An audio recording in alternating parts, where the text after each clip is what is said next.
Telangana assembly ఎన్నికల్లో సగటున 70.74% polling నమోదైనట్లు CEO Vikas Raj తెలిపారు.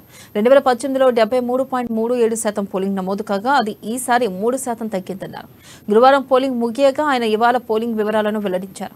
హైదరాబాద్లో అత్యల్పంగా 46.68% పోలింగ్ నమోదు కాగా అత్యధికంగా భువనగిరిలో 90.03% ఓటింగ్ నమోదైనట్లు వెల్లడించారు.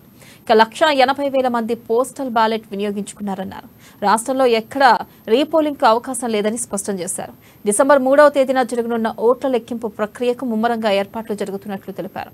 రాష్ట్ర వ్యాప్తంగా మొత్తం 49 కేంద్రాల్లో ఓట్ల లెక్కింపు జరగనుందని పేర్కొన్నారు.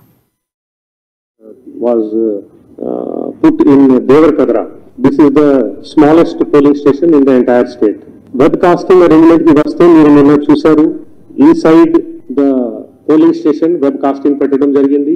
ఈ లొకేషన్స్ లో ఎక్కువ ఎక్స్పెక్టెడ్ క్రౌడ్ ఉండేది, మల్టిపుల్ పోలింగ్ స్టేషన్స్ ఉండేది. అట్లాంటి ప్లేసెస్ లో అవుట్ సైడ్ కూడా కవర్ చేయడానికి కొంత క్రౌడ్ ఎట్లా ఉంది అవి అంతా మేనేజ్ చేసుకోవడానికి, కంట్రోల్ చేసుకోవడానికి అవుట్ సైడ్ కూడా కవరేజ్ పెట్టడం జరిగింది. సో ఈ సైడ్ వెబ్ కాస్టింగ్ 27,094 ప్లేస్ లో చేయడం జరిగింది.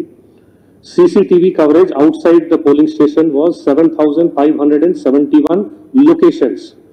అంటే కొన్ని లొకేషన్స్ లో 2 కెమెరాలు కూడా 3 కెమెరాలు కూడా పెట్టడం జరిగింది. ఎక్కువ number of polling stations okay place లో ఉంటే 3-4 ప్లేస్ లో పెట్టి బేసిక్